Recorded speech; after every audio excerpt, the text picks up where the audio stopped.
Baiklah, saya mewakili dari kelompok 5 akan memaparkan pertanyaan dan tanggapan kritis. Yakni yang pertama, dari Evrilia Tesalonika Silalahi 71/2019-248. Pertanyaannya ialah, pada masa kerajaan Yesus ada fenomena yang terjadi yang disebut dengan diaspora, yang dimana tercerai-berainya suatu bangsa dan tersebar di seluruh penjuru dunia. Yang menjadi pertanyaannya adalah, bagaimana kondisi gereja pada masa itu dan apa dampak diaspora pada kerajaan Yesus. Pertanyaan yang kedua dari Valentino Febrian Wahyudi 71/2023-008. Yang menjadi pertanyaan adalah, apa ciri khas dari filsafat Helenisme itu sendiri, sehingga di sini bisa berspekulasi atau mempunyai maksud yang bertujuan untuk mengenai hidup dalam mencapai kebahagiaan dan kesenangan. Yang ketiga dari Rido Immanuel Siagian 71/2023-086. Pertanyaannya adalah, jelaskan atas dasar apa Kaisar Nero mempersalahkan dan membuat penghambatan bagi orang Kristen pada tahun 64 di kota Roma. Pertanyaan yang keempat dari Natalia Margareta Mantaon 71/2023-064.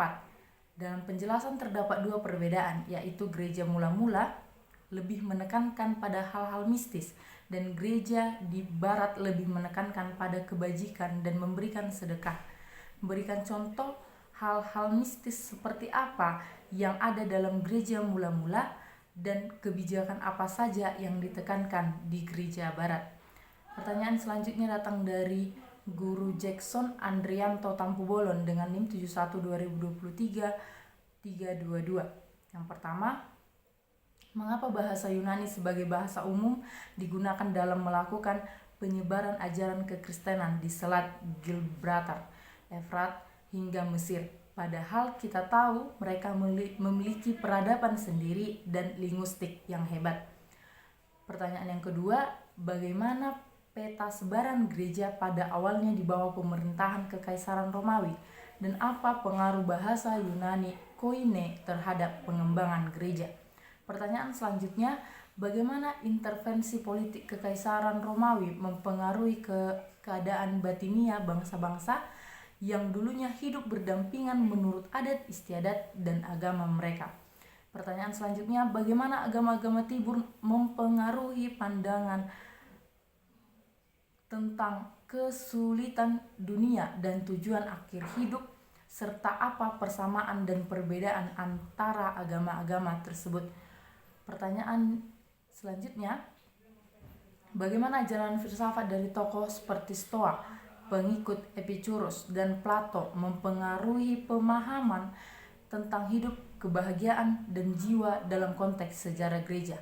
Pertanyaan selanjutnya dari Julianti Besies dengan NIM 71/2023-267. Pertanyaannya adalah, yang menjadi pertanyaan adalah, perselisihan apa yang terjadi pada jemaat mula-mula dan apa faktor yang menjadi perselisihan jemaat mula-mula?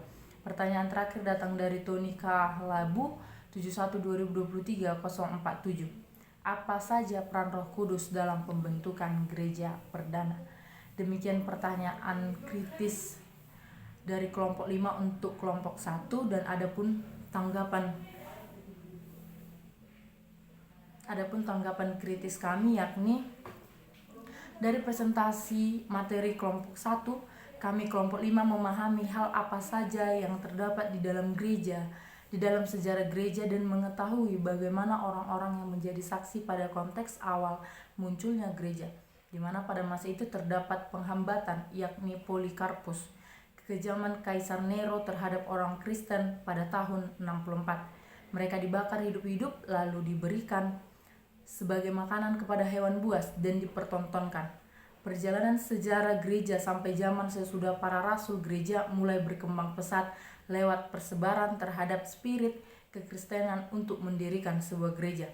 Setelah mengamati hasil presentasi tentang sejarah, kami kelompok memahami bahwa dapat dijelaskan kehidupan jemaat mula-mula awalnya baik-baik saja, tetapi perselisihan tidak dapat dihindari.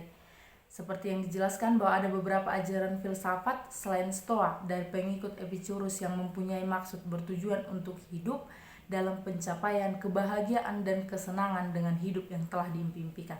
Sehingga kami kelompok mengartikan bahwasanya dari semua konflik dan perselisihan yang terjadi pada masa konteks awal munculnya gereja, dapat kita lihat bagaimana karya keselamatan Allah bekerja atas manusia. Semua konflik terjadi bukan malah menjadi hambatan, tetapi menjadi dasar dalam memperteguhkan kembali iman dari setiap orang yang mau menjadi pengikut Yesus. Terima kasih. Sekian pertanyaan dan tanggapan kritis dari kelompok 5.